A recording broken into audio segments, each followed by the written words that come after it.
Hey,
Lisa.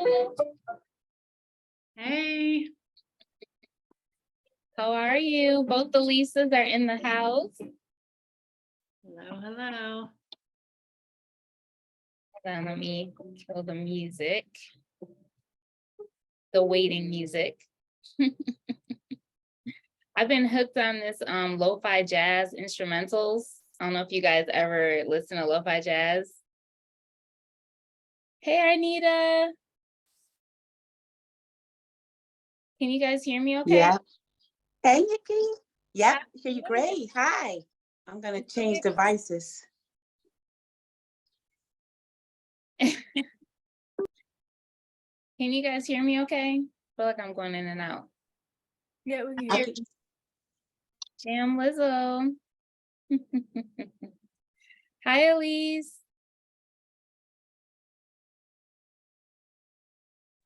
Hey.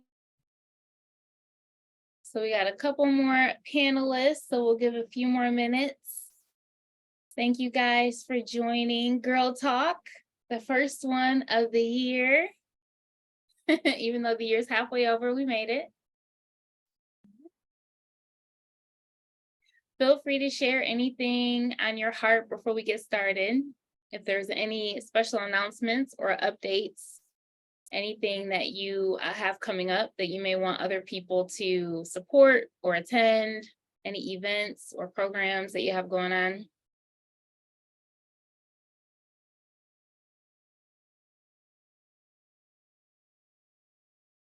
All right, well, we'll just wait a few more minutes. Nicole, I'd just like to share that we have an ongoing standing How Money Works teaching on Wednesdays at 12 noon and Thursday evenings at 7. Okay, where is it, online or where is it located? It's on Zoom. Would you like me to text you the link? I was gonna say you could drop it in the chat. Oh, okay, sure. Yep. Thank you. And so you guys will be teaching people budgeting or what? We teach people about saving and investing, especially the rule of 72, and teach about insurances, having the proper insurance for the right legacy, for leaving a legacy to your family. Mm. Very good stuff, especially for those in urban communities. So Yes. yep, you can just drop it in the chat. If you have a flyer, I can post it on my stories on my social media, and you can email that to me. Okay, thank you. Mm-hmm. Hey, Camille. All right, so we're gonna go ahead and get started because I know Nikki D is gonna be a little bit late. So I know that when we first started doing these girl talks, we had that cut off at 7, but then we would kind of be running over and trying to squeeze last minute thoughts in. So we kind of changed that to 7:30 to give everyone more time to share their thoughts. You're not obligated to stay the full time, but it's just to give us a larger window so that we're not, feeling stressed with trying to get all of our thoughts out. So just to kick off the introduction, my name is Nicole D. Miller, and I'm an author, writer, blogger, speaker, and publisher. I'm the lead for our series Girl Talk, and our panelists today will be Lisa Nichols, Lisa Evans, Jamia Lewis, Camille Janae, and Nikki B, who will be popping in here shortly. So today we're going to be talking about pretty girls versus America. So you guys know, every time we do these girl talks, it's an informal format, although we kind of go in order and share our thoughts. I launch it with a question that, I've pre-scribed or I've pre-written up, but I try to go off of the vibe and, not box us in. And it's really an opportunity for those who are in, powerful leadership positions as women to discuss topics that are near and dear to our hearts and feel supported by each other, and give us a safe space that we can dive into these topics. The topic that came to me, Pretty Girls versus America, was kind of like piggybacking off of some personal experiences that I've had with feeling this pressure to meet this quote unquote standard of beauty in America. And I just feel like a lot of women can relate to that. I feel like culture is always shifting, and what beauty is perceived as being is always shifting too. So I just wanted to give us time to kind of dive into our personal experiences and share our thoughts on what pressures we may have received growing up, comparisons to siblings, in-home views, and how that kind of shaped us, and just sharing our own journey of self-love and self-image, because hopefully, we've all been on that journey. I feel like the women that are on this panel definitely have. And we're not perfect, but we're trying, and this could be a healing space to influence other people with your story and your journey.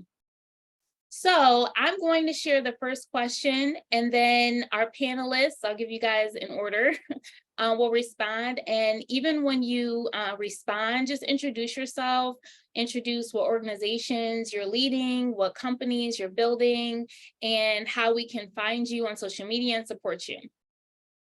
All right. So I will say the order will be, we'll start with Camille, who is a newbie to the Girl Talk tribe, Jamia, Lisa Nichols, and then Lisa Evans. So y'all got to do good at remembering, because I never remember. All right, so the first question is, what messaging did you receive at home regarding your physical appearance growing up? Were you affirmed? Were you teased? Were you compared with siblings? Okay, yeah, that's a great question. And hey, everyone, I'm Camille. I'm a beauty entrepreneur, and I'm also a branding and marketing coach. So as far as the question, I think personally, I've always kind of, I'm gonna say maybe struggle with body images because I didn't necessarily look like anybody in my family. I was always thicker, whereas my mom, my grandmother, my aunts are all slim. So my mom never made me feel any kind of way, but she definitely was more health conscious. So me as a child, I internalized it as like, oh, well, maybe, she's just doing this to be nice, but wants you to lose weight, kind of thing, instead of just knowing my mom just was ahead of her time, so to speak, with being like conscious about what food we ate, like no processed things, no dyes and things. But my grandparents, on the other hand, everything was processed, everything was candy and sugar, and that was just not her. So I would say my mom tried to affirm me, but she probably didn't know the struggles that I had and how I felt. Be like, she made it a point for like people to not say something to me about me being like thicker. But so I guess it was a personal struggle that I should have shared with my mom, but I didn't. So you viewed being thicker as more negative when you were younger. Well, nobody was, younger before high school. I don't think it was the thing. No, because I was probably like a C cup in third grade. So no, it was not the thing. Yeah, I think it's definitely important to note. So we'll see how other people's experiences are with that. But thank you for sharing. Thank you. I'm sorry, Jamia, are you unmuted? Let's see, there you go. Yeah, my bad. So my name is Jamia Lewis, and I am the host of the Thanksgivers podcast. You can find me on Instagram at the Thanksgivers podcast. I think that's what the handle is on Instagram. And I'm happy to be a part of this session of Girl Talk. And I would say just when that question comes to mind for me, like this idea of pretty, a couple of different ways. Like one, it was something that my understanding was that it was like in conjunction with like a certain type of behavior as well. So it's like, this is what a pretty young lady would do, or this is how a pretty young lady should act. Like it wasn't, just one thing just by itself. I mean, I was definitely affirmed at home. Certainly, like just in terms of like my own personal view of myself, I think at some point, and I don't know how I feel like we all do this because I've seen this show up just with kids that I have opportunity to be around too, but we find features on ourselves that we don't like, that are not enough, whether it's not big enough, or it's too big, or it's just not what other people have, whether that's in terms of shade, size, proportion, all of that. And so I think it's really, it was a concept really easy to be off balance with, and to have fear surrounding it, even if you have people affirming you, even if you have, those positive things. I think it's easy to fall into, in what ways are you not enough? Another component that was connected to that for me was hair. So like, what was going on with your hair? Because if your hair wasn't right, like then you wasn't right, So this idea of sitting through, getting your hair pressed, is it straight enough? Is it neat enough? Is it all of these other is it long enough? All of those things, and so just going through varying degrees of that as I've gotten older. So even now with my hair being in locks, this is something that I never would have considered, when I was younger, because I would have had a certain connotation in my mind of like, well, no, having locks is not the move, but thankfully, and I have grown from that train of thought. So you bring up an interesting topic of maybe women already being self-critical, like even at young ages, that we kind of look at ourselves and just start nitpicking just naturally. Mm-hmm. Yeah. And I think, just being around younger people or young girls and seeing like, wait a minute, why do you think that this particular feature of yours is lacking? Like, is it that you're seeing like, and the conclusion that I came to from that was like, okay, when a child starts school and then they are around other children, then they begin to be able to have points of comparison. Like if everything is all the same at home, when they see people outside of the home that are that look different, you know, than what they see, then that, yeah, like it's a pretty fascinating and discouraging thing to look at all at once. And you're speaking from experience because you've taught various grades, so Mhm. I take your word for it. Yes. Yes. Thank you for sharing, Jamia. Thank you. Lisa? All right. I'm Lisa Nichols. I own a company called Love Your Niche, and you can find me online at lisanicholsconsulting.com or on Instagram, Facebook, Love Your Niche is my handle. So you can find me there. What I do is I'm on a mission to give people tools and tips to advocate for themselves in their careers.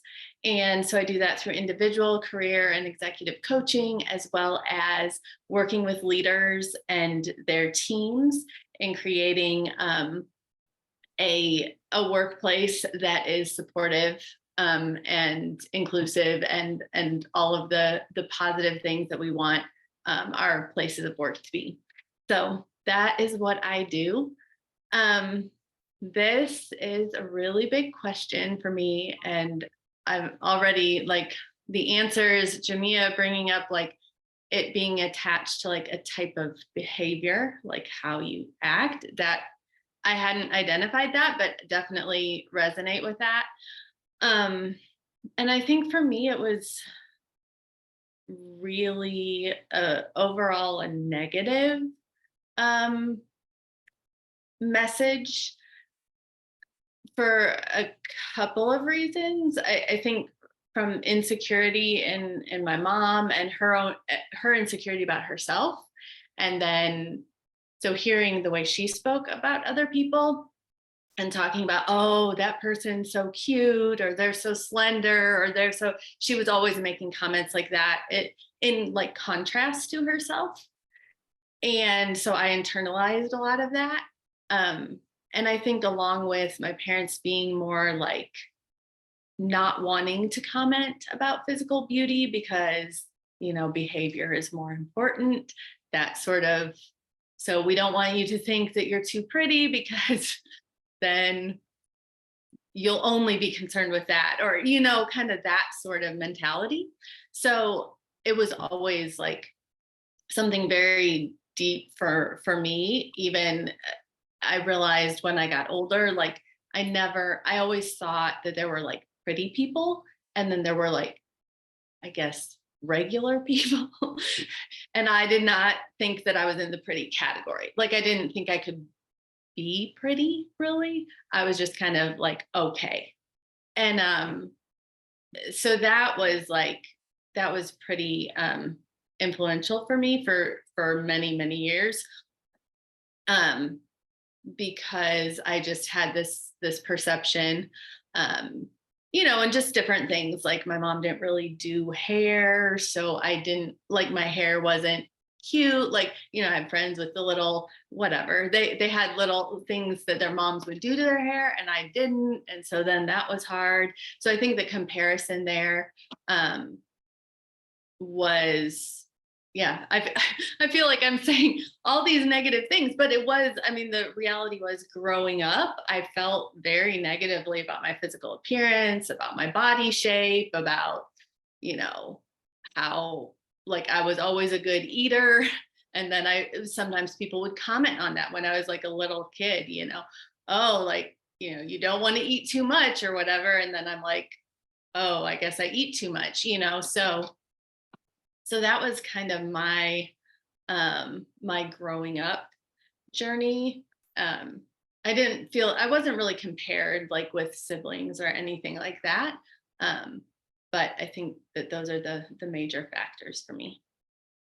Thank you so much, Lisa, for sharing. And you bring up such good topics as far as people in the home that influence us and how they can project their fears and criticism on us. And we're just like kids, so we're soaking it all up. We don't have discernment or boundaries, like we're just sponges. So that's awesome that you were able to kind of see where those root issues surface. And even the eating, like I know for me, it was just like, you have to finish your plate, you know, that's kind of like an opposite thing. But again, it's like you have this pressure to adhere to these standards. Maybe don't finish your plate. You're eating too much. You know, you have other people putting their stuff on you, basically, as a kid. Yeah. Okay, and I know Nikki B has just joined, so I'll just update you quickly, Nikki B. I'm posing the first question, which is, what messaging did you receive at home regarding your physical appearance growing up? Were you affirmed? Were you teased? Were you compared with siblings? So Lisa Evans is next, and then you'll go after her. And when you share, you can give us your name, your business, your organizations, and how we can support you. Okay, Lisa, you're next. Hey everyone, I'm Lisa Evans. I currently work at Cleveland State as a marketing and communications rep. And I have a faith-based candle company, and I also do faith-based content on social media. So you can follow me on Instagram. My name is I am Lisa Evans. So I was affirmed, but also teased, compared, all those things, criticized in my home. I think I remember more of, well, I think naturally we probably remember more of the negatives than the positives, but I do remember my parents saying things like, oh, you have nice eyes, but I don't think it was an overall, you're beautiful. One thing to note is I am adopted, as well as my younger sister. We're both brown skinned. My dad is brown skinned as well, but my mom and my older sister are light skinned. So I had that whole dark skin struggle thing going on. And I don't look like anyone in my family. I look like my biological sister, but she looks more like our cousins, like they have kind of similar shapes and similar, you know, facial features. I did not look like anyone. I'm super skinny all of my life, just didn't look like anyone. So I didn't feel like I saw myself in anyone. I didn't feel included. I'm the middle child. So just a whole bunch of things going on there. But I do definitely remember being compared to my siblings. Definitely, I can relate to Camille. Me and my younger sister developed larger breasts in like third or fourth grade. So my mom was like, conceal them, conceal them, conceal them. Like, don't let anybody see them, which I did. I mean, in the third or fourth grade, you don't want to, you know, spill out of tops and everything, but that also creates a huge self-confidence, insecurity about yourself and how you look.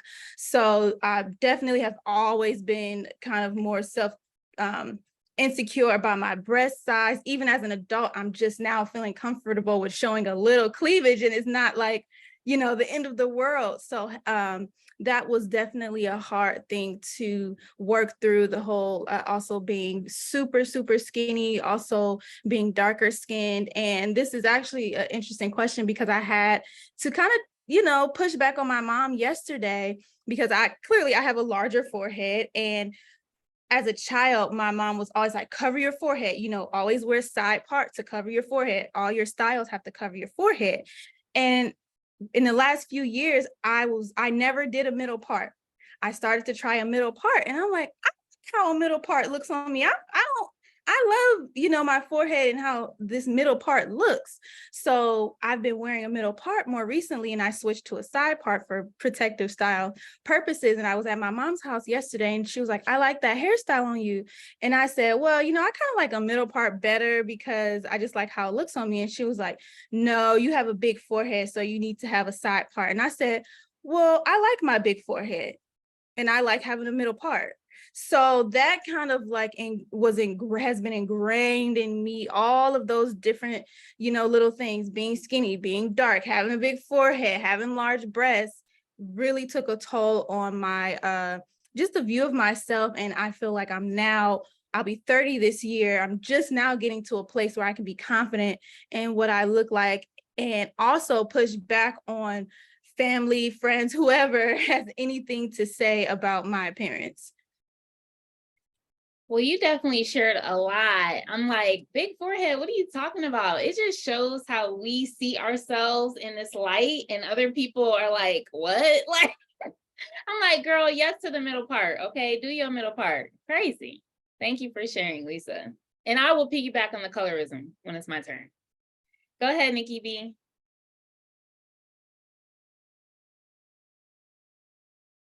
Uh-oh. You there, Nikki B? Okay, because I know she was in the car, so she may not have good service. There we go. Can Okay, you all hear me? yeah. Can you hear me? Can you see? We got Look, you. it's mic check, 1 2 1 2. All right, amazing day, you all. Yes, as Nicole just said, I am in between events, and thank goodness for having a team, right? And a team that sees your vision and is has the capability and the bandwidth to be able to support you positively. Because sometimes we are a part of a team or a group that don't have the capacity or the availability to be able to support you positively. You know, what Lisa Evans was just talking about, you know, with her mom saying, no, cover your forehead. You know, it sounds like that could have been something that it doesn't have to be exactly a forehead, but something that she was going through or went through as a young adult or a child.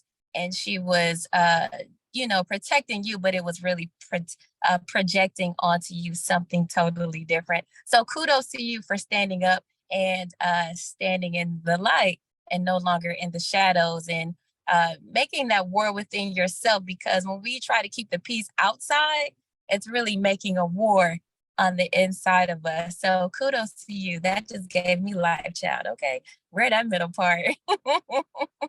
So yes, you all. So my name is Nikki B. You all can follow me on Instagram at hey_Nikki B, as well as I have a podcast. It's called VIP with Nikki B, and that's where we see the victory in people. But most importantly, we want you all to see the victory in yourself.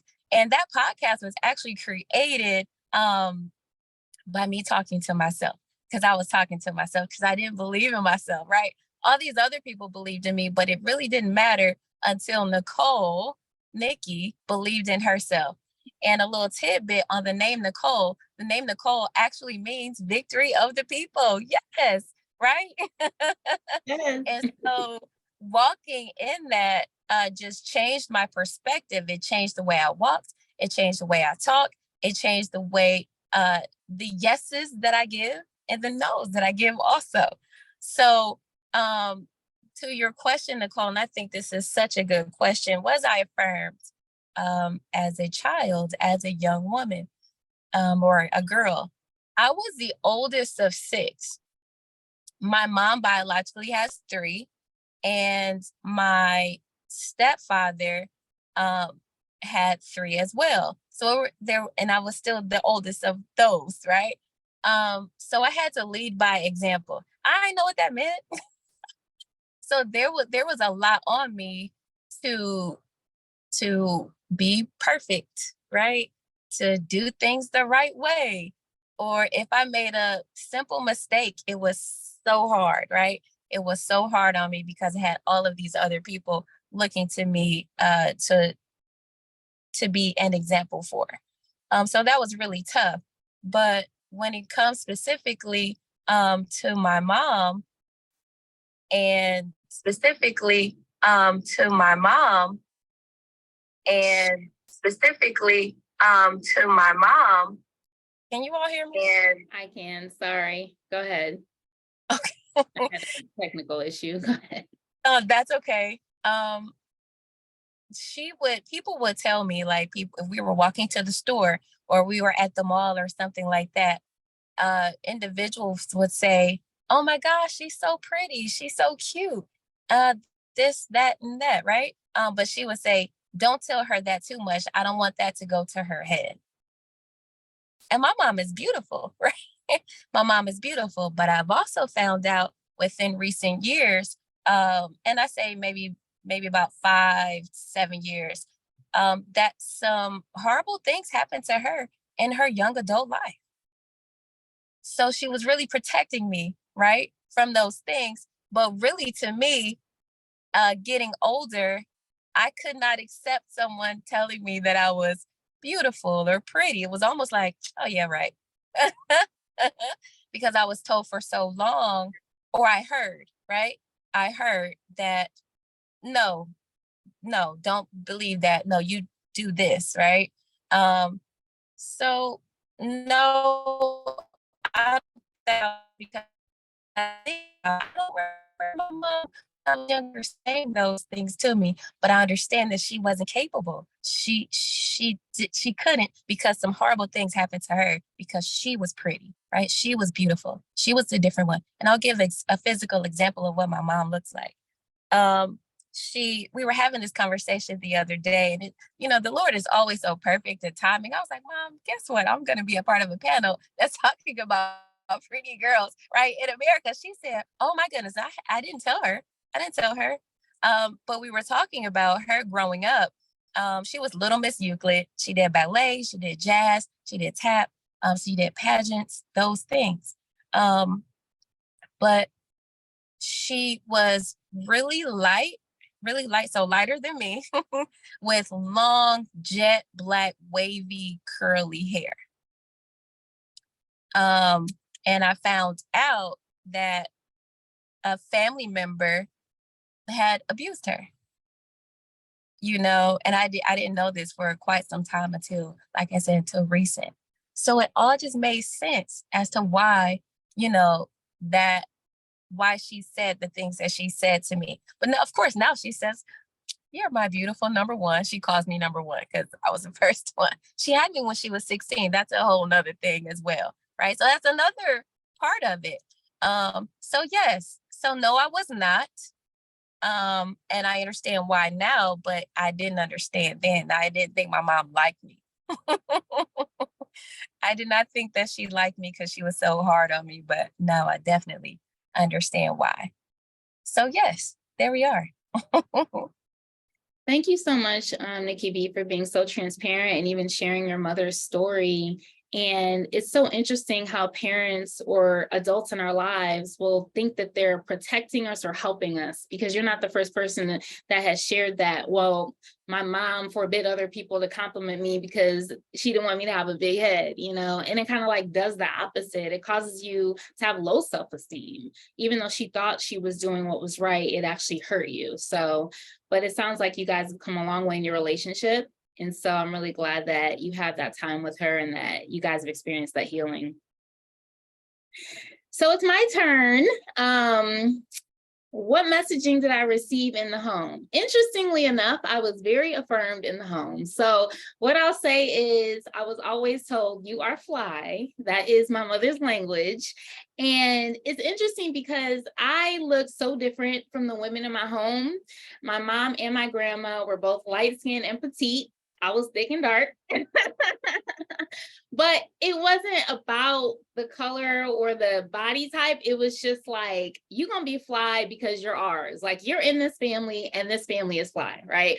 So it was about the hair, which I know Jamia touched on that. So I have fond memories of every 2 weeks going to the salon for 4 hours, okay? Because that's what it was, Black culture. Getting that perm, getting that weave.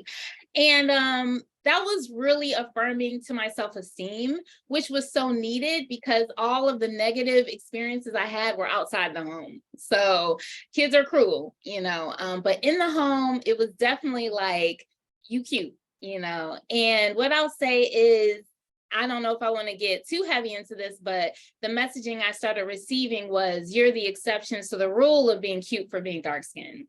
So I know a lot of women that have faced that, but I'm so grateful for the positive affirmation I received in the home. Now, one negative thing that did happen in the home, which I do believe was unintentional, was my grandmother's influence. She definitely started dieting a lot, and it was right around the time I hit my middle school years. And so because I was heavier, I started following her example. So for her, she'd always been petite, and being older, your metabolism slows down. She had kids, natural, normal stuff, right? But she was very critical about her body. And so because she was dieting and I did everything she did, I would do these diets with her. And so what I noticed was whenever I lost weight and was smaller, I would receive more attention in school, more attention in public. So that actually started my journey with eating disorders, which I didn't recover and heal from till early college years, right? So that was like a whole situation. So I have both, like everyone I've heard, both positive and negative experiences. I think parents and family love you and are healthy, they intend to do what's right. They think they're doing what's right, you know, but sometimes their stuff is spillage. And so with my grandmother, she never intended for me to develop these eating disorders or complexes about my weight. It was just, I did everything she did, and she had her own insecurities. So I definitely had a mixed bag, but I'm so appreciative of, especially with my mother, who could have been all like, you're not, you know, light skinned and slim. That wasn't even her messaging. She was all about like my little chocolate drop, you know, so she was hype about it. All right, so the next question is, what do you feel most impacts young women regarding their self-esteem, their home environment, their school environment, or media? And I want to start with Jamie on this because I know she's a teacher and she's had experience in schools as an adult. And then we'll go to Nikki B, Lisa Evans, Lisa Nichols, and then Camille. Can you repeat the question again? Sure. What do you feel most impacts young women regarding their self-esteem, their home environment, their school environment, or the media? Okay, that is a really hard question. You got it, Jim. You got it. Yes, and I feel like, you know, any one of those could take the crown for being the one that, you know, that has the greater impact. I think it depends on. Thank you for putting that in the chat, Camille. So yeah, any one of those could take the cake depending on different circumstances. I think it's particular to the individual. So I guess how I would answer that is like what a person gives greater weight to, like whose voice is the strongest. So if in the home, like Nicole, you brought up, like, you know, like at home, you were good. That was solid. Like you, like wasn't no doubt about it, you know? So for you, those were the greater voices. And then getting older, you had other stuff coming at you. But I guess one of the things that comes to mind just in terms of, you said home, media, or school. I remember, and I'm sure I did not have the only school experience with this. Now I haven't seen this as a teacher. I have not seen this, but and maybe because I don't know what's happening in the underground kid culture. I don't know what's going on, what they're talking about really. But I'm sure that I'm not the only one that saw something like this when I was younger. Like the boys would have these rating systems for the girls, and they would have these lists, and you were either like at the top of their list, like nowhere on the list, or you was just okay, you know, like, so I remember that being a very significant thing for me growing up, just because I don't recall ever really being on top of the list. Like if I was on it, I was just okay, you know. So I remember that being a very big deal, and something that I gave a lot of weight to, and being worried about perceptions of who I was and how I was viewed. And so I definitely think media, though, in terms of today's youth, just with the prevalence of social media, like I don't know how old everybody is on this panel, but for sure, you know, none of us came up in the time where social media is as big as it is today. Like I do know that we're past that particular point of social media's influence. And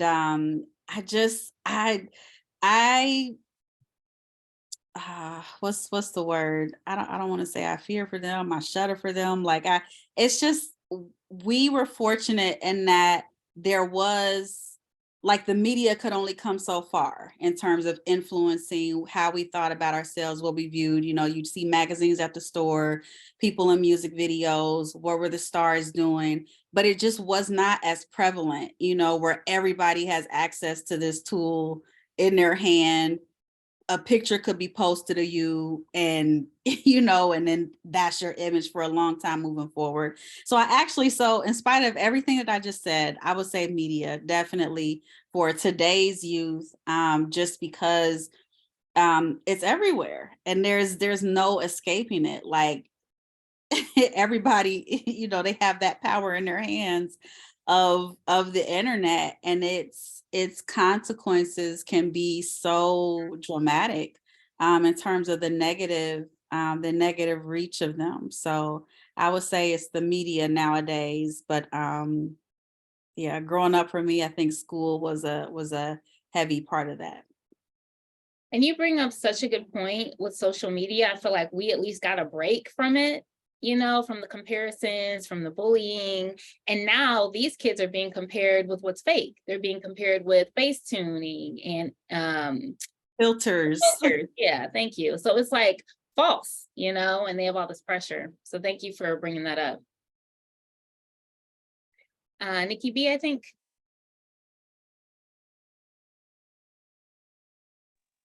Okay. On the phone, it's a totally different Zoom thing, okay? Because I'm like, where is the mute over here? Is it that? Good, girl, you're good. Yes, Miss Jamia, you said something, right, about the boys in school with the rating system. So you all are familiar with Janelle Monáe, right? The artist. So you know the song, and one of her lyrics said, I remember back in school, you were rating me a 6. She was like, damn. But she said, but deep down inside, I always knew I was the shit. It's the truth.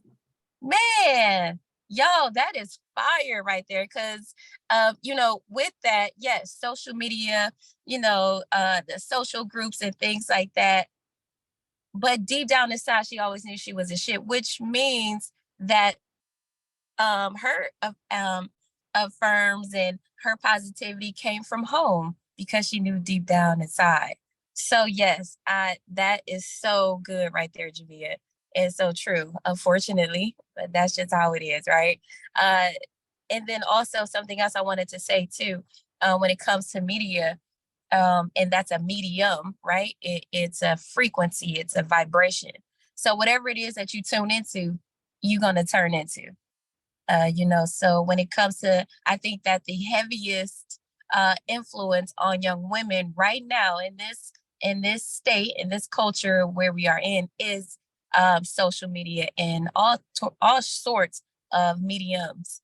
Again, because what you see all the time, what your diet is, what you're watching, what you're feeding your soul, what you're feeding your mind, you're going to turn into that thing. So unfortunately, a lot of media is very negative. And that is the goal, one of the goals of mine with my media platform and things like that, is to shoot out so much positivity, so much love, and so much affirmation, and so much, just verifying who you are. I don't need to do it. You don't even need to do it, because when God created you, he already said that you were good, that you were perfect. So I definitely would have to say that social media is a huge impact on our young women today when it comes to, their bodies, getting these contortions and the BBLs and the very slim waist. Even they have apps or a little function on the thing where it can make you have a small waist. And that doesn't make you pretty, having a small waist or a big butt or a big breast. None of those things make you pretty, perhaps, right? You are far more beautiful and far more valuable than rubies and gold. Why do I know this? Because my father told me so. Right? It's in scripture. So also, and that's another huge thing too. When we step away from how we were authentically and originally created, that's when all of the issues and the mishaps come into place. And again, I know this because that was me too, right? So now that I'm returning home or returning to love or getting to know love again, I wholly love myself. And because I love myself, it shoots out and other people like, oh, okay, what's that? I want some of that. Well, here it is, Jesus juice. Right? No, but that's for me. Same with Jamia. For me, I believe the biggest impact is the media platforms. But again, I can give a list for them all. but I'm gonna go with media for now. Thank you for sharing, Nikki B. And I totally forgot about like BBLs. Like it's just so much culturally that has surfaced these last, I don't know, 5 to 10 years, you know, that have influenced our perception as women of what beautiful is. So thank you. Lisa Evans, I believe. Yes, I think I originally would say the home,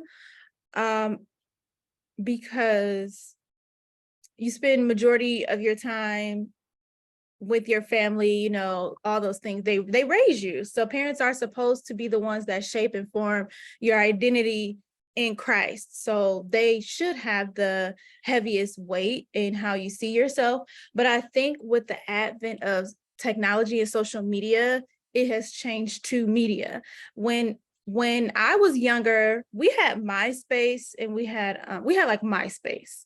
And MySpace is nothing like Instagram, how it is now. MySpace, it's nothing like Instagram. So we didn't really there was not pictures to where we can see, it just wasn't the same. It was more like a place where you meet people and show off your creativity with how you design your page. It wasn't like, oh, let me go on MySpace to know what's trending or what the latest fashion is. It wasn't like that. And so as technology picked up, with Instagram coming around in I got on Instagram about 2012. I was a freshman in college by then.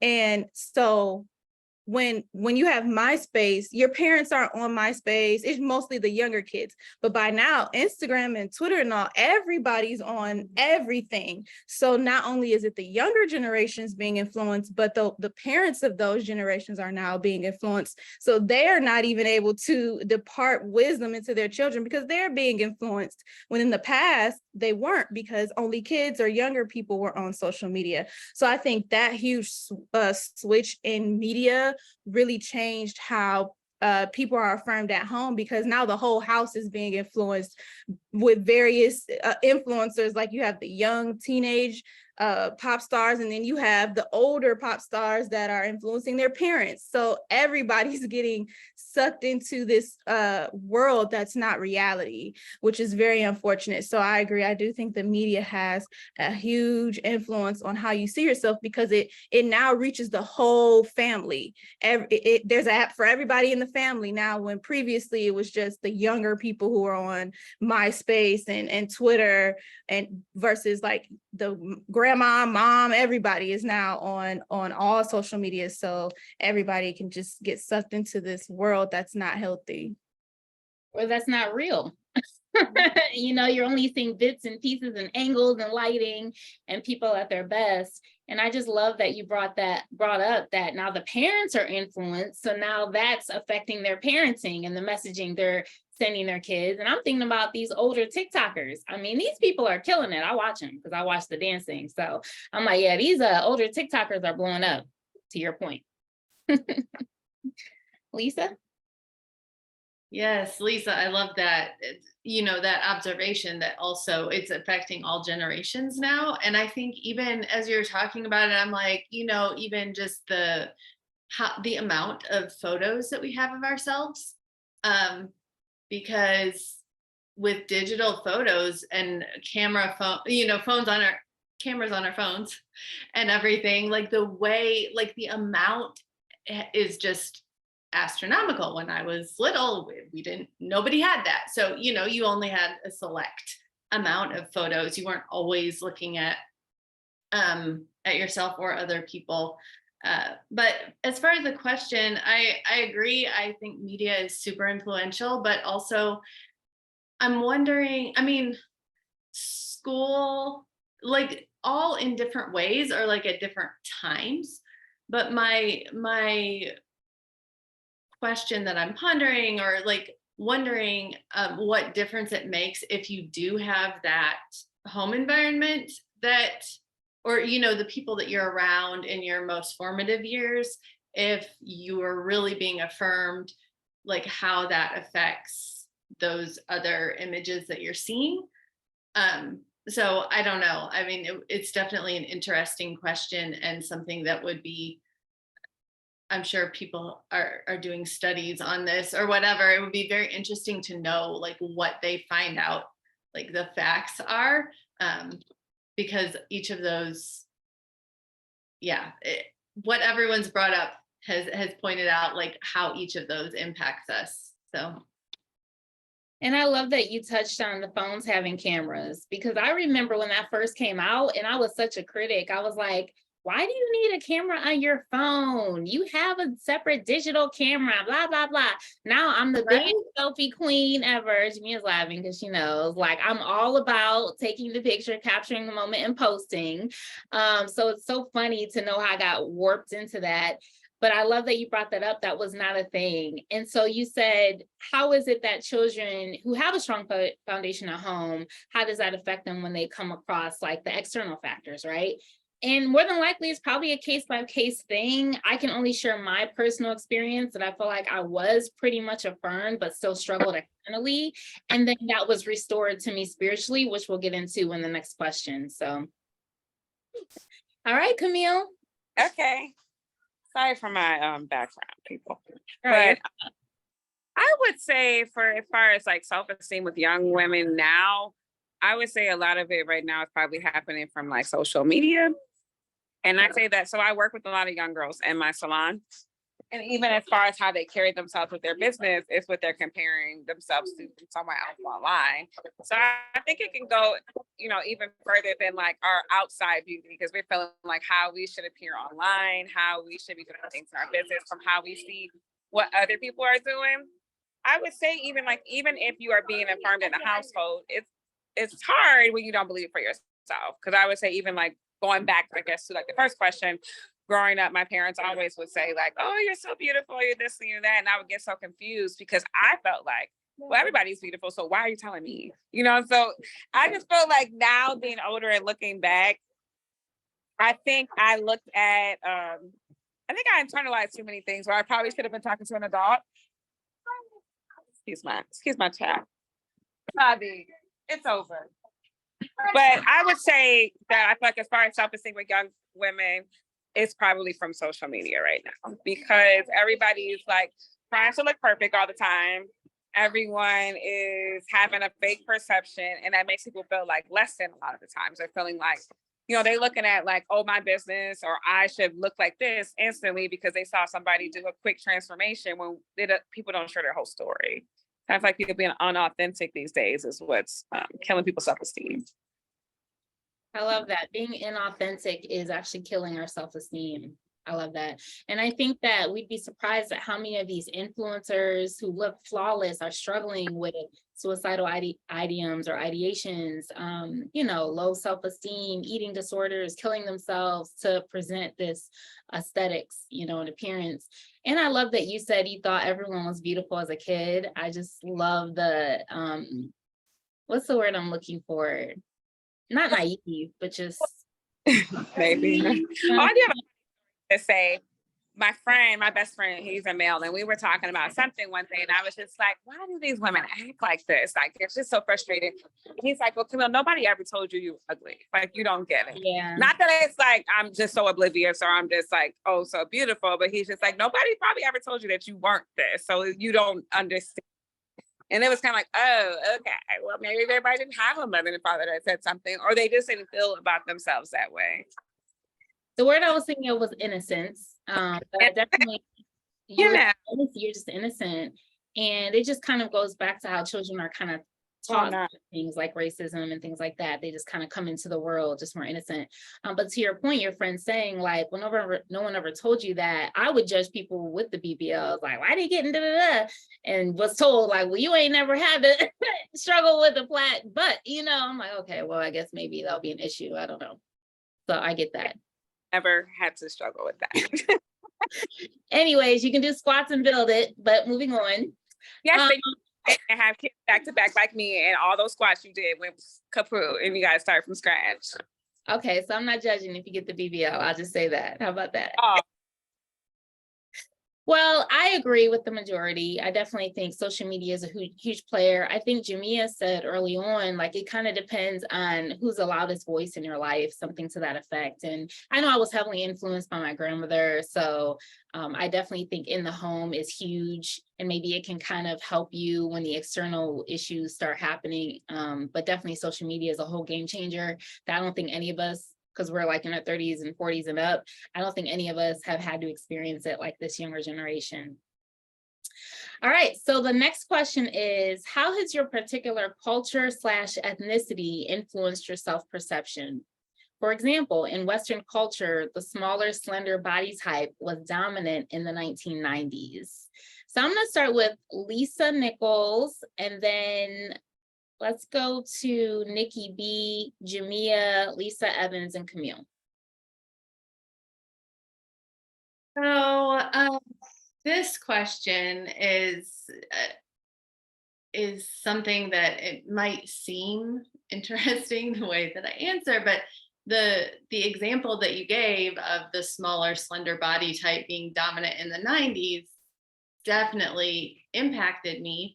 And I actually am pretty small and slender, but I also have a big chest and I have like narrow hips. And so because of that being like two different sizes on top and on bottom, that did not look like what like most of my friends looked like. That didn't look like what I was seeing in the media because everybody was small chested. Like they didn't make the cute clothes didn't fit my chest, like they just didn't.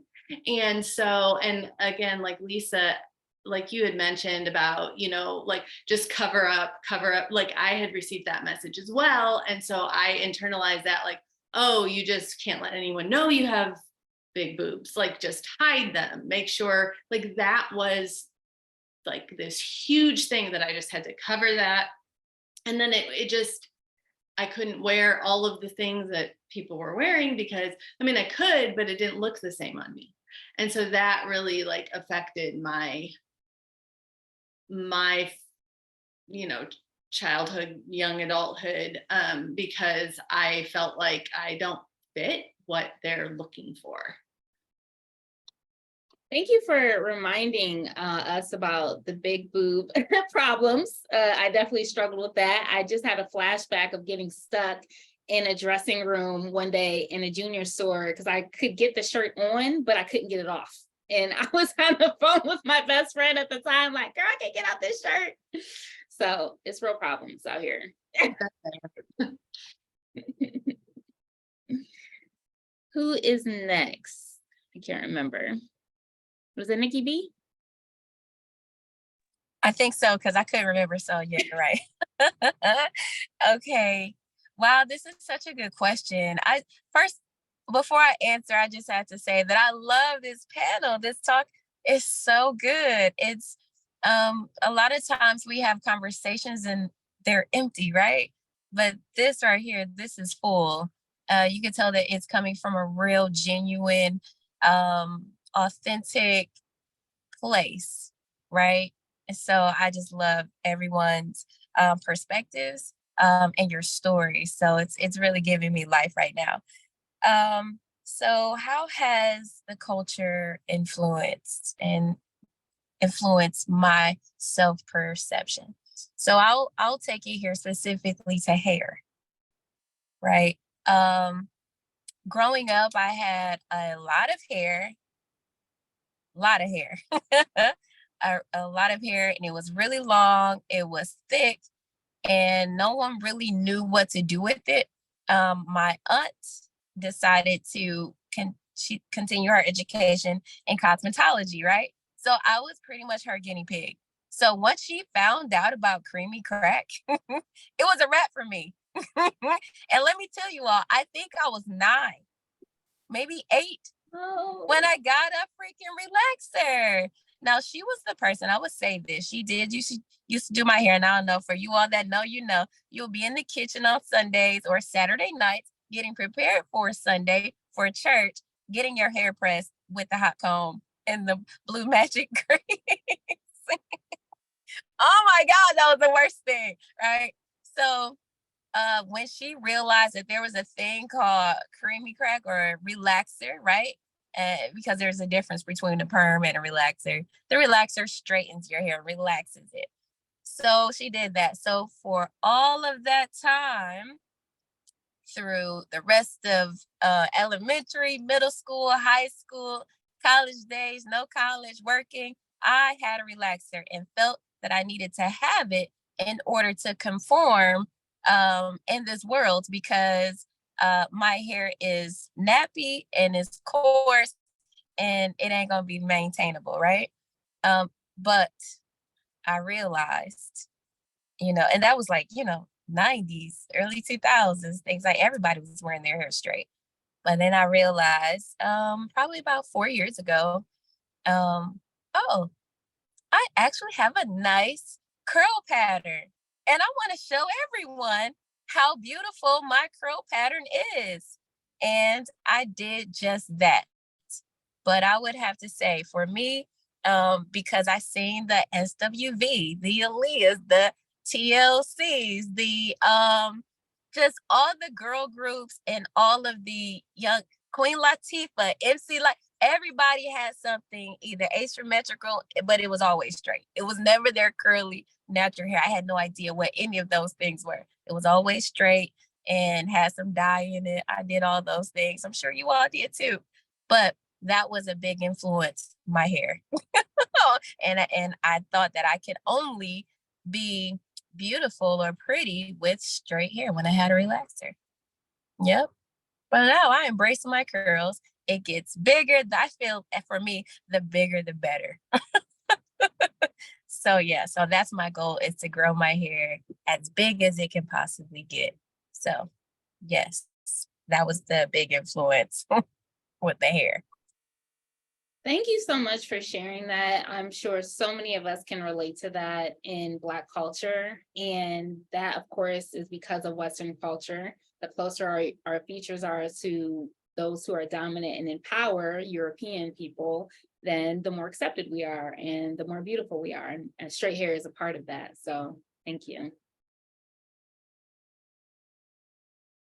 I believe I'm next in the discussion. And I mean, similar to what was just shared as far as hair, it's a couple of things that I'm thinking of though. And I guess I would relate in terms of culture. I'm gonna bring up music. Well, I got a couple of things to say, and I'm gonna try to keep it small. So in terms of my self-perception about myself, I feel like growing up, and even as an adult, I just always found myself lacking in some area, some type of way. So that was my view. And I remember, this might be a little bit TMI, I don't know, but but when we got to our 30s, so I'm 39, and Nicole and I are pretty close. When we got to our 30s, and talking about bra shopping and stuff like that, I remember bringing this up to Nicole. I was so happy because I'm like, oh, my cup runneth over finally. Where's the answer? Finally got something extra happening up here because I wanted it for so long and I never had it.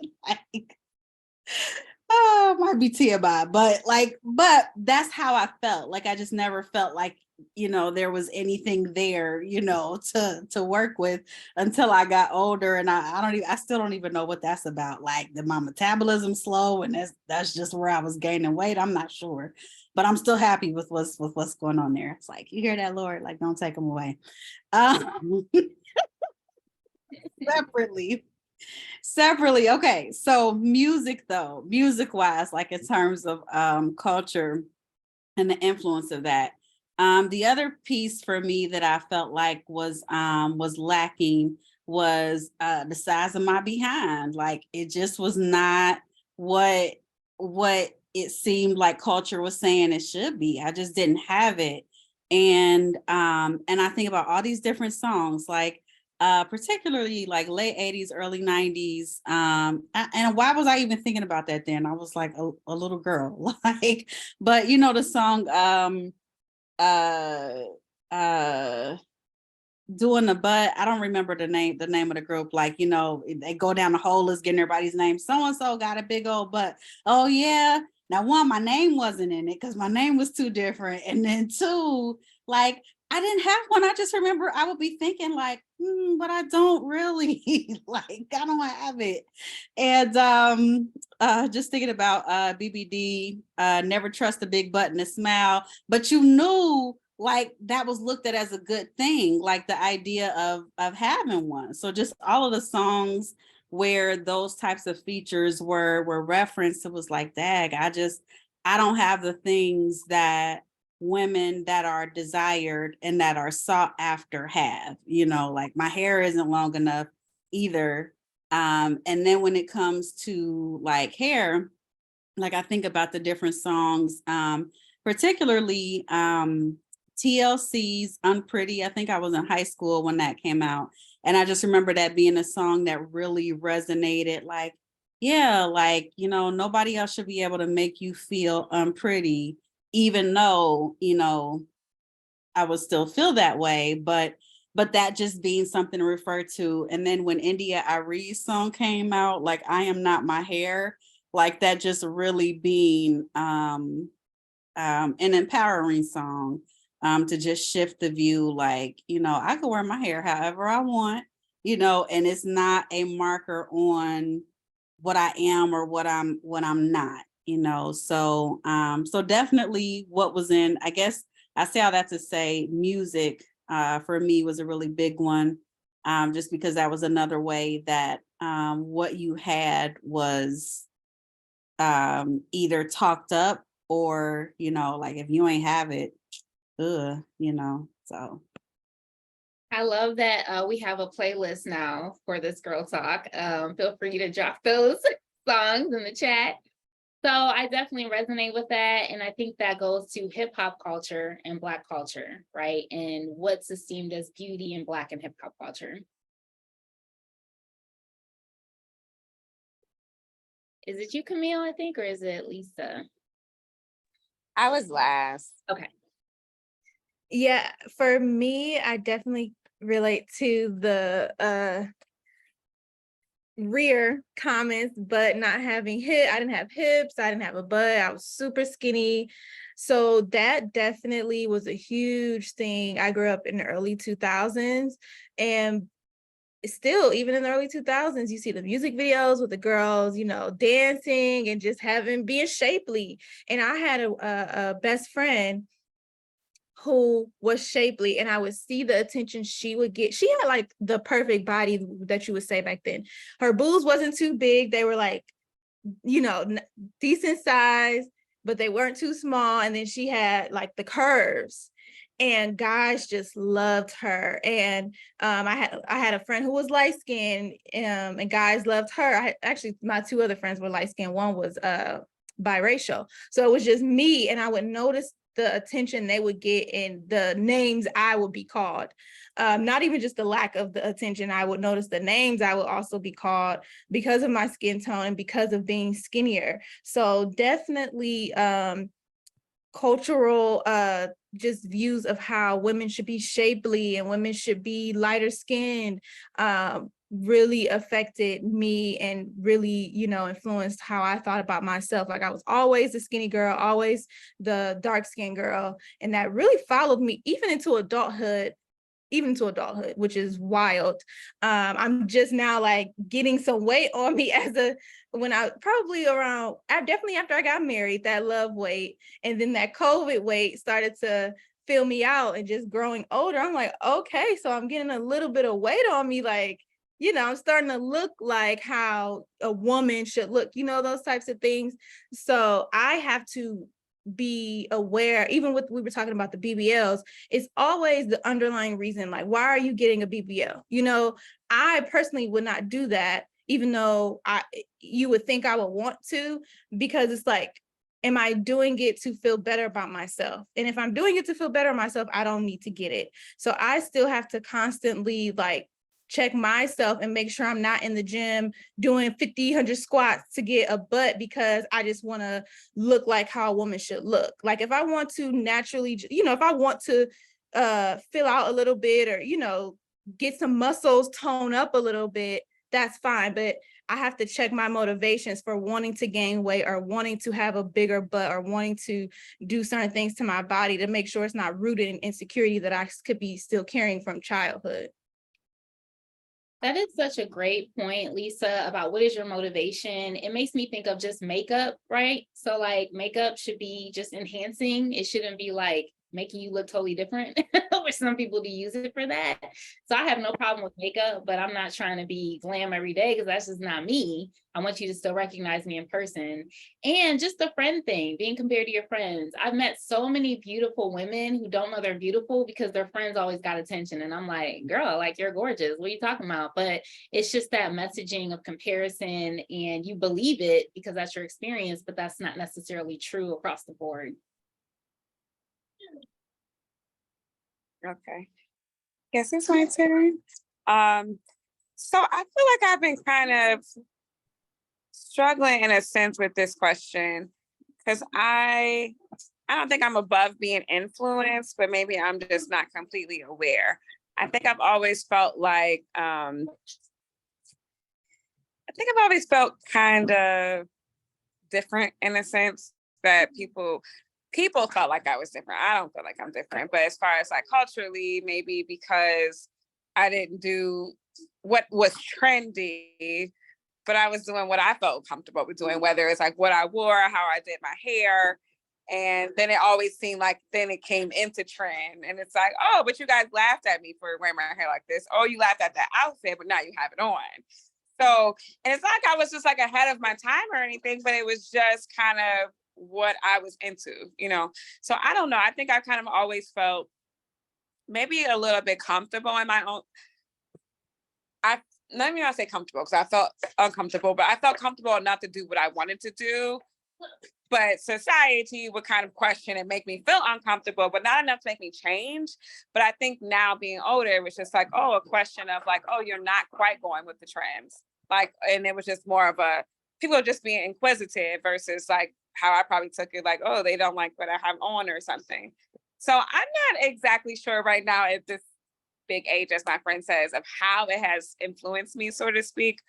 But I do know that it's probably shaped me in some kind of way because I did always feel kind of different in a sense. Not that I felt like I was different or better than anyone, but I do feel like I wasn't always going with the cultural norms. And it may have just been because, like I said before, and I feel like we spent a lot of time on boob size today, but being in third grade and wearing like a C cup and being bigger than the teacher and my mom and things, the clothes that I wore, I felt like I wore things purposely that weren't, because like the 90s people wore bigger clothes. I wasn't wearing big baggy clothes because it made me look bigger than what I was because I had these big old boobs. So I always wore like a fitted tight shirt. But maybe I still wore it with the same shoes other people were wearing, but I was just doing what made me feel comfortable. So whereas I wanted to wear some of those things, I just felt like I didn't look good in them, you know, or I didn't feel like that I feared like older men talking to me. So I wanted to still look age appropriate, but I also wanted to feel comfortable, not look like a huge sack. So I think I just always kind of done what I felt like worked best for my body. That is awesome. And do you attribute that to being affirmed in the home, having that type of confidence at that age? I feel like in the home,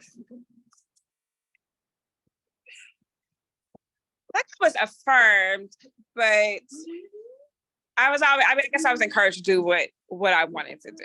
My mom wasn't ever trying to. She's even told me like, we had this interesting conversation now that I have kids about like, you know, her experience with parenting me. And she always like, I just followed your lead and what you wanted to do. Always done what you wanted. So I've always just kind of followed your lead. Whereas a kid, I felt like she does not control me at all. But Well, so it's interesting. I feel like when you have kids, you have different conversations with your mother, or at least for me, I am.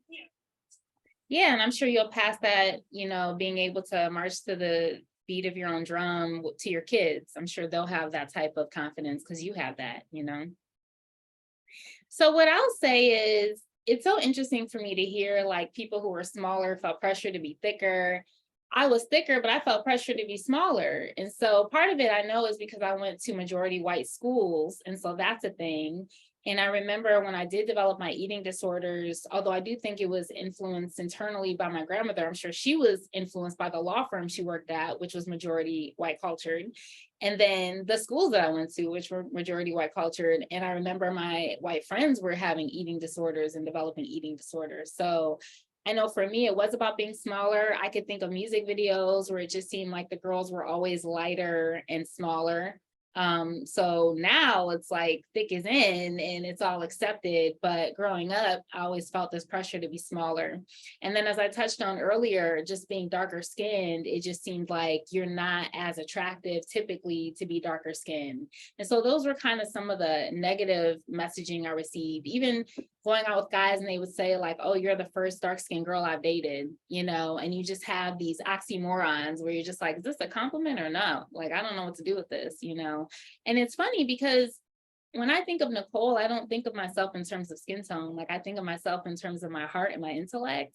And so I have to be reminded of like, oh, I'm darker skinned. This is what people are seeing when I show up in the world. Because to me, when I show up in the world, it's more about my mindset, my motivation, my belief system. So all right, so those are kind of my 2 cents. So we've kind of danced around this next question. In what ways do you feel men have played a part, if any, in the pressures women face to meet a certain standard of beauty for approval? And Jamia touched on this earlier, the rating system is an example. So what ways have men played a part on the pressures women face or you face on meeting a certain standard of beauty?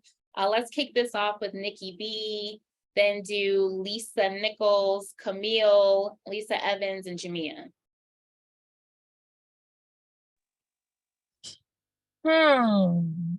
Man, this is a man's world, but it's nothing without a woman. Okay, I'll start there. Wow, this is I'm trying to figure out which direction do I want to go here. So my parents were 16 when they had me. My dad had the opportunity to, well, he had a decision to make, right? Do I stay here and do this thing, or do I take this opportunity to join the Navy and travel and never really, I don't have to stay, mama's baby, daddy's baby. So unfortunately, that was the road he chose, was to go away and live a totally different life. And my mom had to, sacrifice her dreams. Like I was telling you all, she wanted to do, pageantry and modeling and dance and acting, all those things. So that was a huge, to me, for her, she had to really make that choice, and doing that, and that really played a major part in her life, which in turn made a huge impact in my life, when it comes to men and things like that. So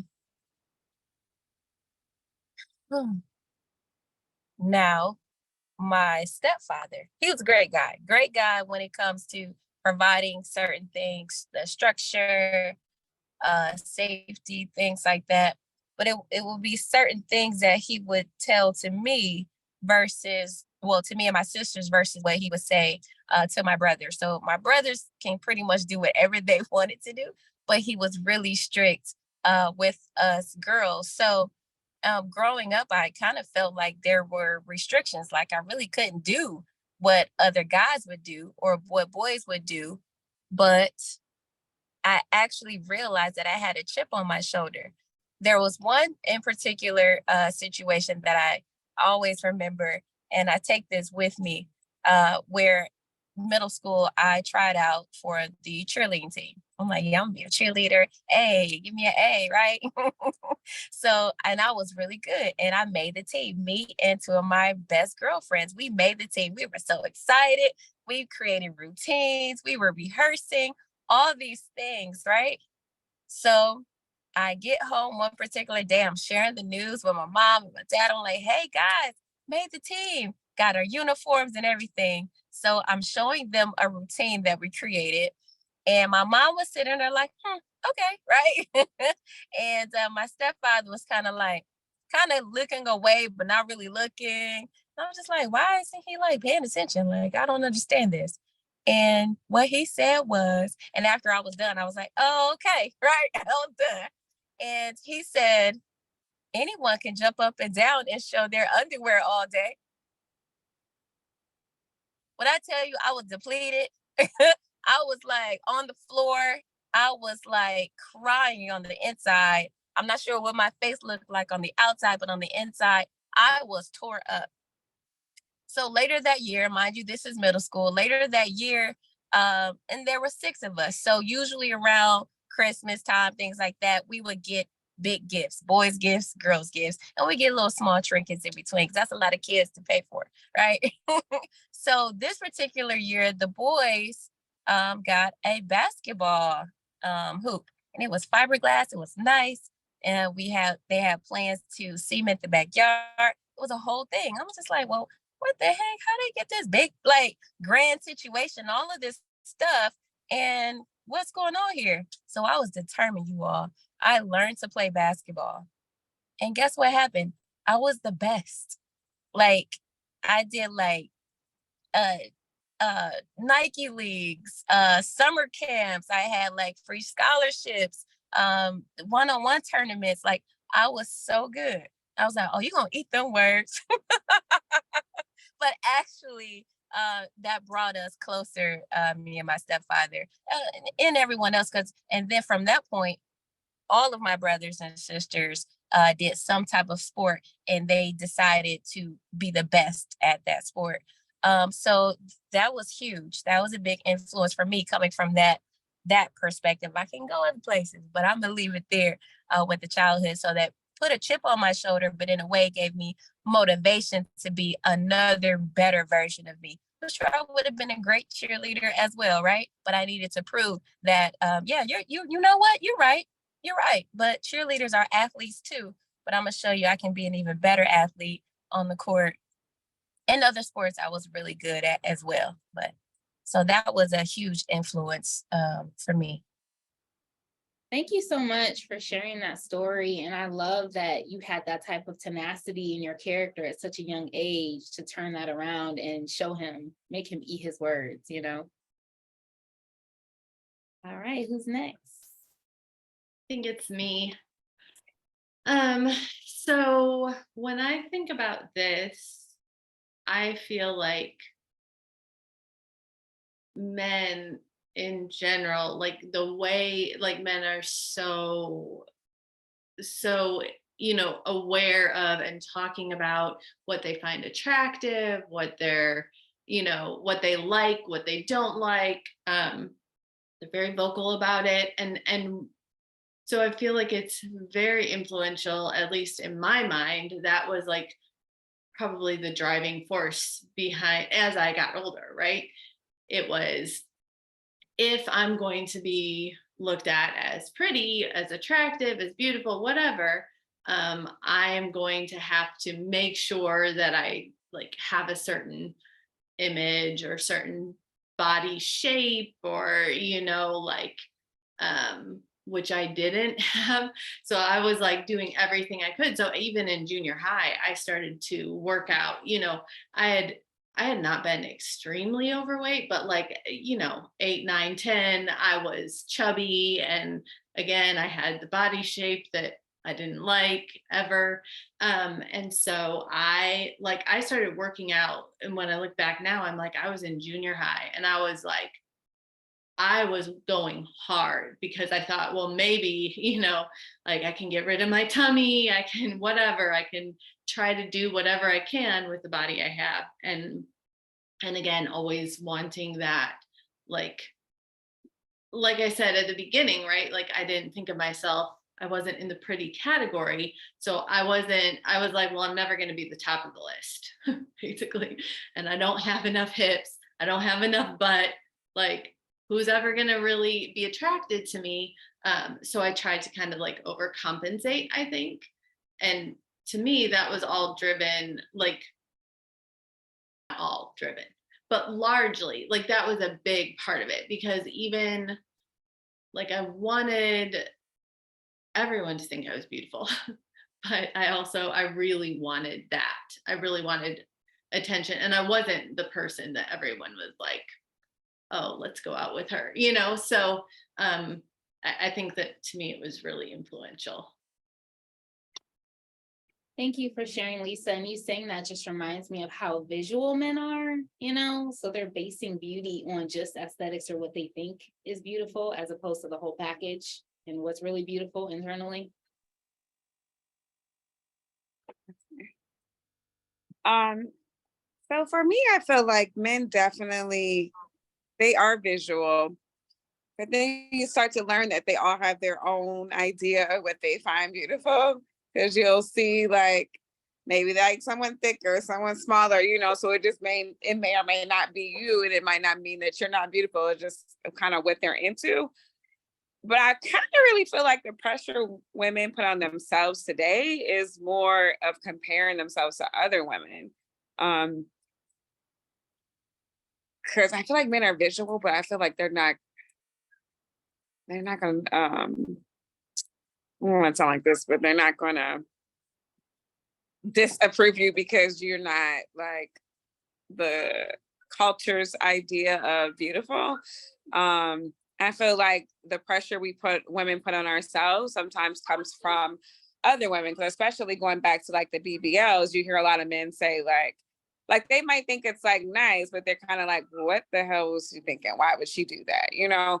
And I think maybe when we were younger, maybe we felt like, or maybe I'm speaking for myself, you know, that it was like, oh, we have to look this way for a man, or a man thinks this or that. And it's just kind of like you start to see that men are so simple that, you know, they'll talk to anything sometimes. He's like kind of shady. He said your name. I don't think he did. But, can I have 2 more seconds? Here's the little men in my life. Okay, thank you. But yeah, I don't know. I feel like men definitely, we feel like it could be for men, but sometimes it's like that's not even what a man is looking for.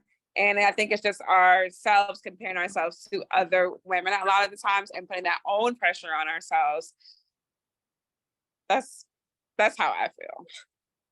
Yeah, you definitely bring up a good point as far as women comparing. And I think we touched on that earlier in the conversation with us being self-critical, even at a very young age. I think it's me. Okay. Okay. I think I kind of agree with what Camille was saying, and I think I have a few thought about that too. For me, I didn't have a father. Well, I had a father. He was in and out of the house. He had a lot of issues going on, so he wasn't there to affirm me as a male role model. And I already had trauma from my biological father in my soul because he was abusive to me when I was a child. So I think I had father issues right out of the gate. So because of that and me not being affirmed by a male figure in my life, I went to seek approval from men my entire life. So I think that I was seeking approval from the wrong types of men. And so it was more because like Camille said, men, they're obviously on the spectrum of different types of men, but most men that are good men that are decent, you know, good men that we want to be with, they're not concerned about the outside as much. They want to be attracted to you. But I was so broken inside that it was presenting on my outside. So of course, a good, decent man is not going to want to be with me because he can see that I'm very insecure, very broken, and I'm chasing after the football player, or I'm chasing after the popular guy, when they might want the because they're broken, they want the stereotypical type of girl like we see kind of in today's society, like a lot of these rappers, they're the ones that are dating the Instagram models, and both of them are actually broken. That's where they're kind of attracting to each other. So I think when you have a healthy viewpoint of yourself and women in general, people in society, you don't care as much about what people look on the outside. But because I didn't have that male assurance from my father or any male in my life, I was seeking the wrong type of attention. And because that wrong type of attention wanted, had their ideas of beauty and things, I was trying to live up to their standard, when in reality, if I had been affirmed and knew my identity in Christ, I could have just been myself, and the right man that would have, or the right boys that would have liked me and saw me, I would have been with them. I hope that makes sense.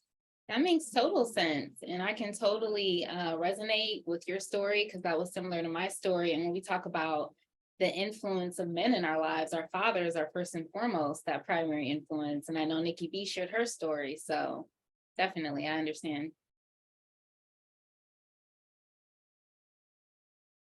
Jamla, was it you? Yeah, I don't think I really have anything to add to what has already been shared. Yeah. So I'm in agreement with it all. Yeah, I'll just say for me to give a little bit more to that, spiritually speaking, that's how God manifested himself to me as Father. And that was just so a part of my healing. I could see how me not having a father in the home, I didn't know what to look for in a man. And I was looking for acceptance from the wrong type of man, just similar to what Lisa was sharing. So I definitely feel like if you don't have that affirmation from the men in your life growing up, it can just lead you astray into what you're looking for in a partner. So we're kind of ending. And so you guys are free to leave, but I would like to kind of throw this out there just so people who are watching this have some more nuggets to kind of take home and that can help them in their personal journey of healing. If you are able to stay, you can share, how has your self-perception and image grown, and maybe some things that you may still struggle with, but like what's helping you to heal, to overcome, to be a better version of yourself.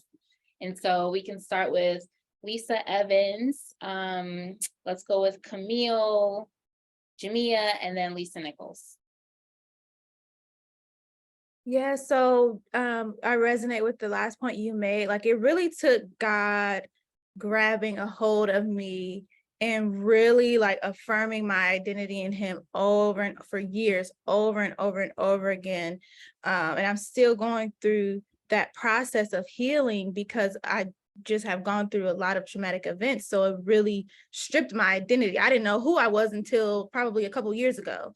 So God has really been like just holding me and just affirming me for years and years and years.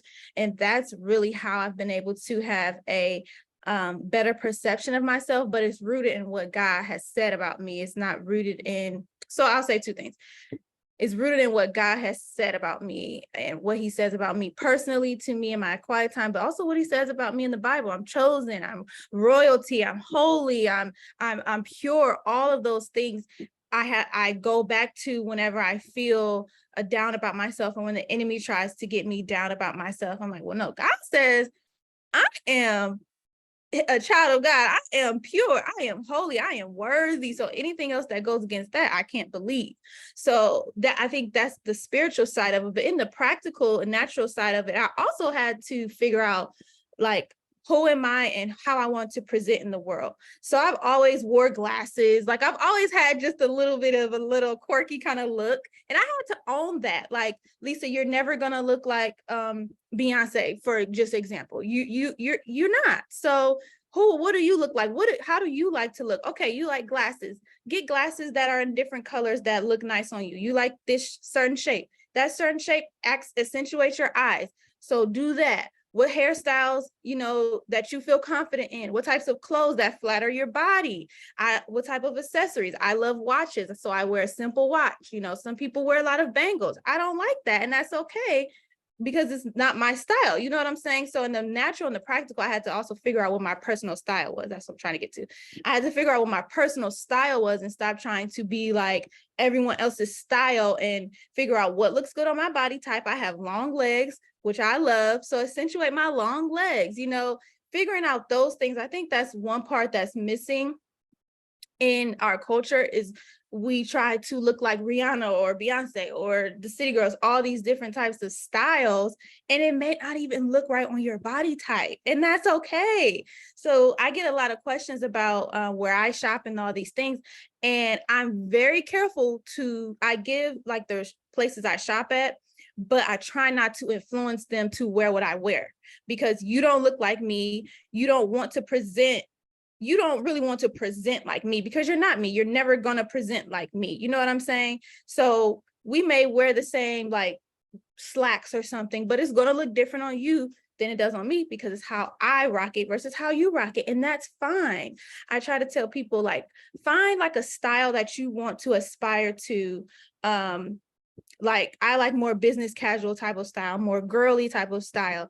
Even with the makeup, I like wearing makeup, but I'm very clear to not tell women, okay, you got to wear makeup. You got to wear your hair like this. No, because that may not be for you. So I had to get really clear in the natural and the practical about how I want to present in the world, and own that and rock that, and wear pieces that accentuate my body the way I like, and wear hairstyles and glasses and accessories that I like, that makes me feel good, makes me feel pretty.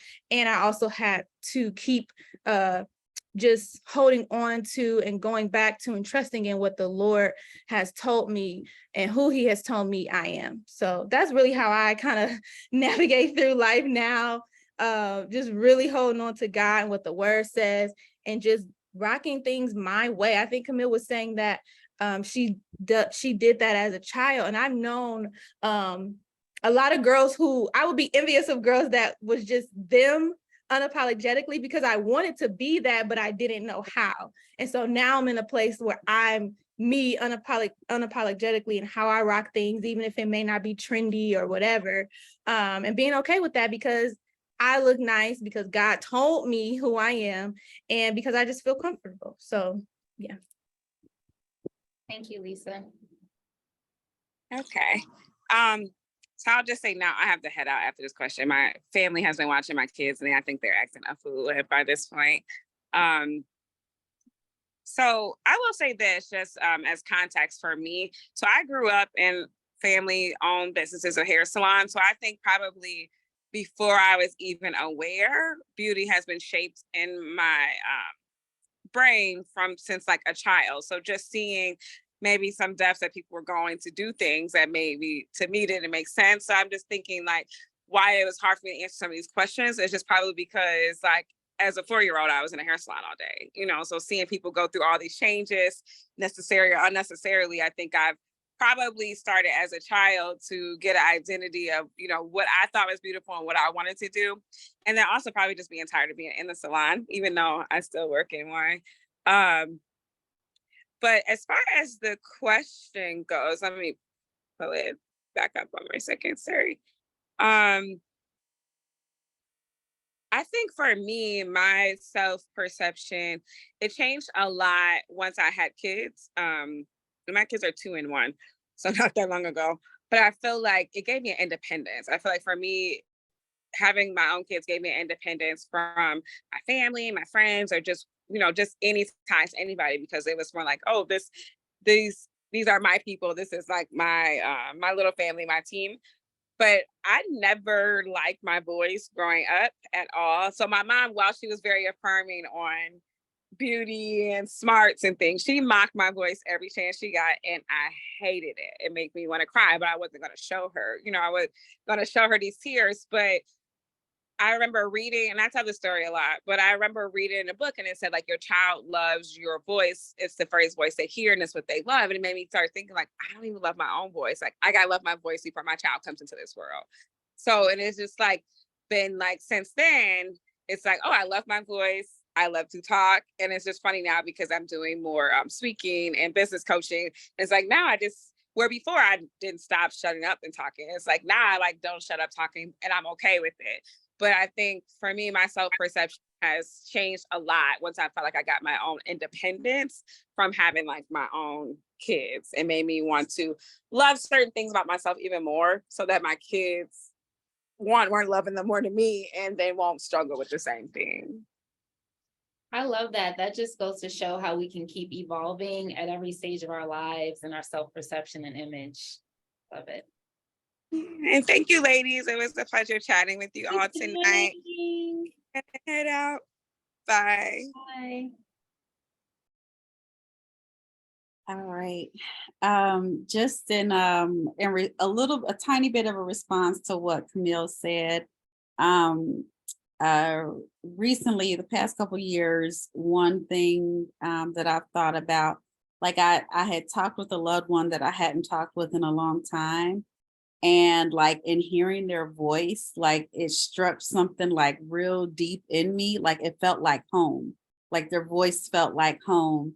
So I think that she's right in that sense that, you know, when we're younger, those voices in our lives, like we just love them, like where we felt safe and secure and in those spaces. So so that's just really interesting that she said that. I'll try and keep it short in terms of like how have I grown and things that I still struggle with now. Definitely it is still a struggle. Like there's always something I had, and I didn't realize how much. I saw a picture of myself when I was like in my early 20s, so before 25, but after 22, and I looked good. Okay. And I was like, but I did not know. Like I just remember that time frame.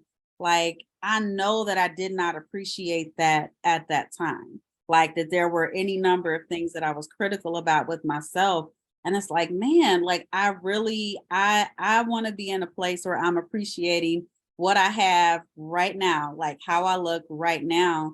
And so one of the things, again, I think maybe this might be TMI, but I'm going to share it. One of the things that I've done recently, and this was just in December, like, so the big thing that I like deal with is just hormonal weight gain right now. So specifically a condition called PCOS, or PCOS.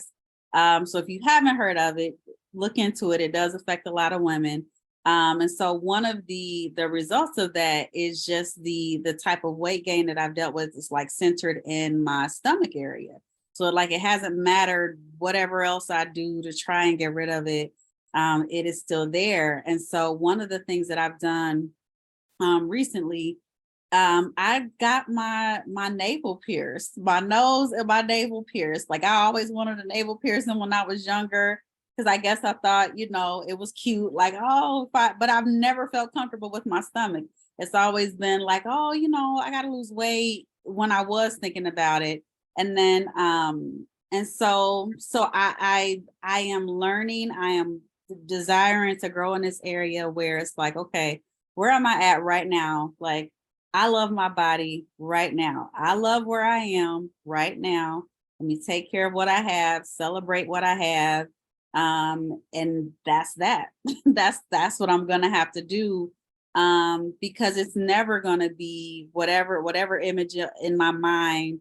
Like I don't know that I would ever be satisfied, you know. But I don't want to miss out on enjoying what's here and now, because it ain't gonna be like this forever. Like I'm not gonna be back where I was in my early 20s when I didn't know, you know. So it's like I just want to appreciate what is. That's what I'm trying to learn how to do. Thank you, Jamia.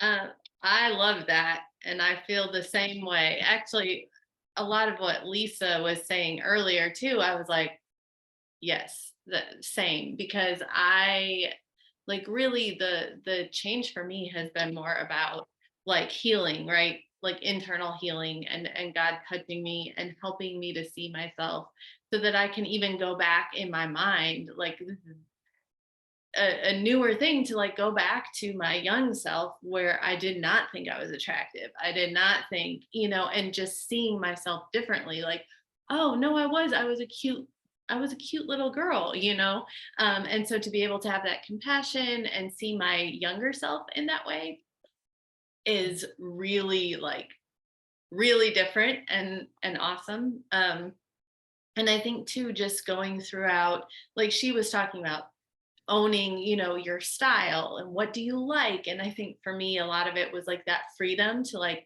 no, I can choose what my style is. And I can wear things that I like. And I can find clothes that accentuate my body type in the right way. I don't have to just like hide or cover it up or feel like I can never wear anything cute. I just have to find the things that work for me. And so that has been like, that probably was in my 20s that I started to really embrace it, like mid 20s, late 20s, maybe. And so that changed my perception a lot because I could see myself as beautiful and I could see like I'm just my own unique, kind of separate in some ways from everybody else. Like this is just who I am and it's good. Well, of course, there's still challenges, but I would say that, I'm at the point now where I'm like, I probably feel more beautiful now than I ever have in my life. Just because I'm at a place where I'm like accepting and owning who I am. And so that's encouraging because it's like, I've come a long way and I still have further to go, but I'm heading in the right direction. I love that. That's beautiful, Lisa.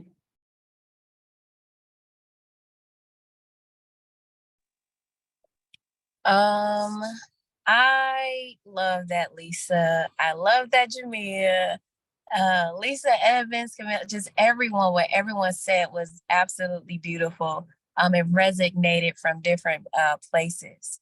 And yes, once I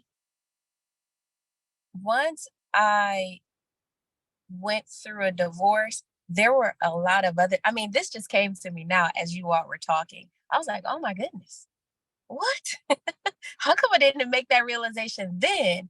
But now I'm realizing that I went through the divorce, not only with the individual that I was married to, but with the old version of Nicole, of Nikki, right? That was old. So I cannot be that anymore because it got me to where it got me. And I'm saying got me. I know it's all wrong, but it got me there, right? But now we're here. And I had to go through all of those things, all of the highs, all of the lows, all of the insecurities, all of those things to be the victorious Nikki B that I am today, the victorious Nicole that I am today. And I absolutely love that for the little girl in me because she's doing flips. She's excited. She understands, like, she'll let me know, like, hey, something's not right. We need to do something fun, right? We need to do something that we really like to do. And now that I'm listening, right, I'm tuned in. I'm tuned in to the little girl in me as well as the futuristic, the victorious, better version of myself. So it's so much power in being present right now. What Jamia was talking about, dang, I seen that picture. I was a baddie, but I ain't know it though, right? I didn't know it though. So now when I look at myself in the mirror, looking at my soul, like, oh, you a baddie, right? And not because of the physical appearance, like Nicole was talking about. No, it's the energy that I bring. It's the fact that I actually really love myself and not love myself in a toxic way, but love myself enough to know the standard, right? To know what type of relationships to enter into. And I'm not only talking about intimate relationships, I'm talking about all dynamics of relationships, right? If my mom says something to me that I don't like, I'm not going to swallow it. I'm like, Mom, I don't like that. Don't talk to me that way, right? Or even myself, like, dang, I was so stupid. Oh, wait, Don't talk to her like that. Don't talk to my friend. Don't talk about my friend like that, right? No, that was a simple mistake. And now let's move on. Let it go. Right. So understanding who my dad is, who my father is, right? That keeps me where I am, as well as expands me and expands my territory, not only with the reach and the influence, but within myself.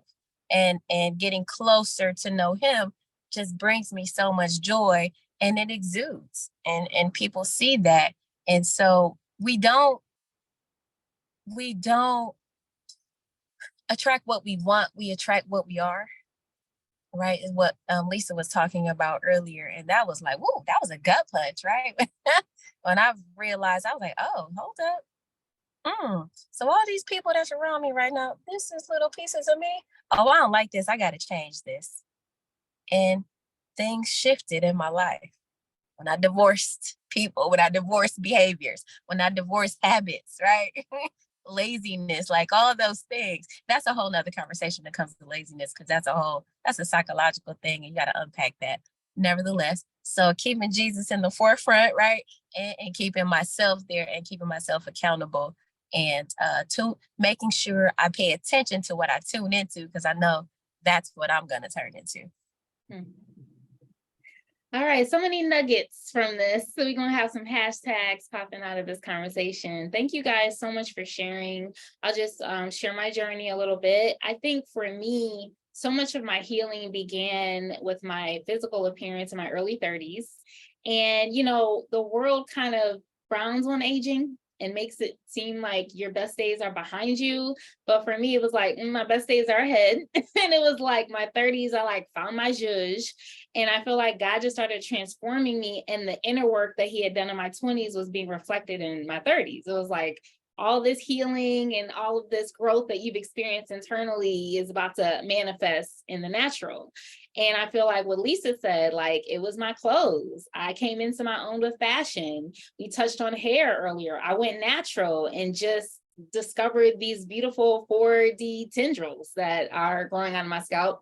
And just really owned me. And I already had a level of confidence there, but it was just the natural beauty that I feel like we all exude from being made in the image of the creator. And I feel like as women, we are coined to be beautiful. Like, everyone really does exemplify beauty in their individual way. And so when you own you, which is what I'm hearing in this conversation, when you start owning you, you start manifesting the eternal in only the way that you can, you know? So I don't know, the 30s have been great. I'm now 40, so I think I'm on the same wavelength, you know, working out and eating right. I changed my diet.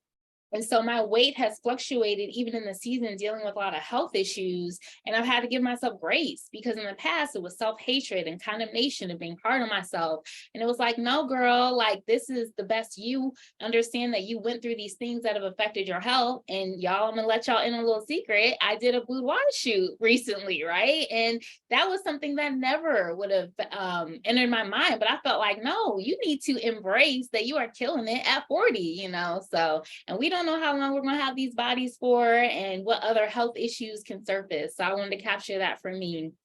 But I just want to thank you guys so much for sharing. I know that there was some vulnerable topics, and so I love that you guys like dove in there, and that you guys know that this is a safe space, and that your testimonies are not just healing for you, but for others, that people will be, you know, viewing this on YouTube and the lives and all of that. So thank you for being a part of the Girl Talk Tribe. For our newbie, Nikki B, and for our returning members, Lisa and Jamia. Camille was new as well, and then Lisa Evans was a returning member as well. So thank you guys so much. I'll be sending out the link for when this is on my YouTube page, and just stay in the loop for the next one. We'll do the next one at the end of September. And again, just thank you for sharing. All right, you guys have a good one. Amazing evening, you all. Bye. Bye.